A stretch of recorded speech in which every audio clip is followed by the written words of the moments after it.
देशमुख हत्या प्रकरणामध्ये वेगवेगळ्या घडामोडी समोर येत आहे। मस्साजोग तालुक्यातील सरपंच संतोष देशमुख यांची हत्या करण्यात आली। त्यानंतर आता इथे राजकारण तापतंय।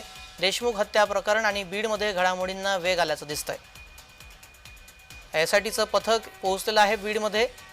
एसआयटी स्थापन करण्यात आलेली आहे। या संपूर्ण प्रकरणाचा तपास आता एसआयटी कडून केला जाणार आहे। आता लवकरच एसआयटीचे प्रमुख तपासाचा चार्ज हाती घेणार।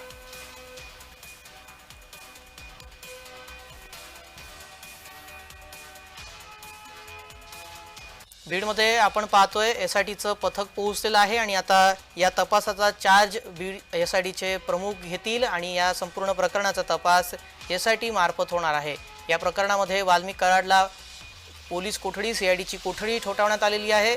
15 दिवसाची ही कोठडी आहे आणि या संपूर्ण प्रकरणाचा तपास आता केला जातोय। त्याच अनुषंगाने आता एसआयटी पथक देखील बीडमध्ये पोहोचलेलं आहे आणि आता चार्ज घेतला जातोय तपासाचा।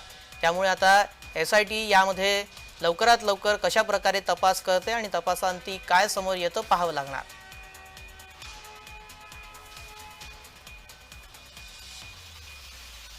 या हत्या प्रकरणामध्ये बीडमध्ये आपण पाहतोय घडामोडींना वेग आल्याचं दिसतंय, कारण एसआयटीचं पथक तिथं पोहोचलेलं आहे आणि आता या तपासाचा चार्ज घेतला जाणार आहे।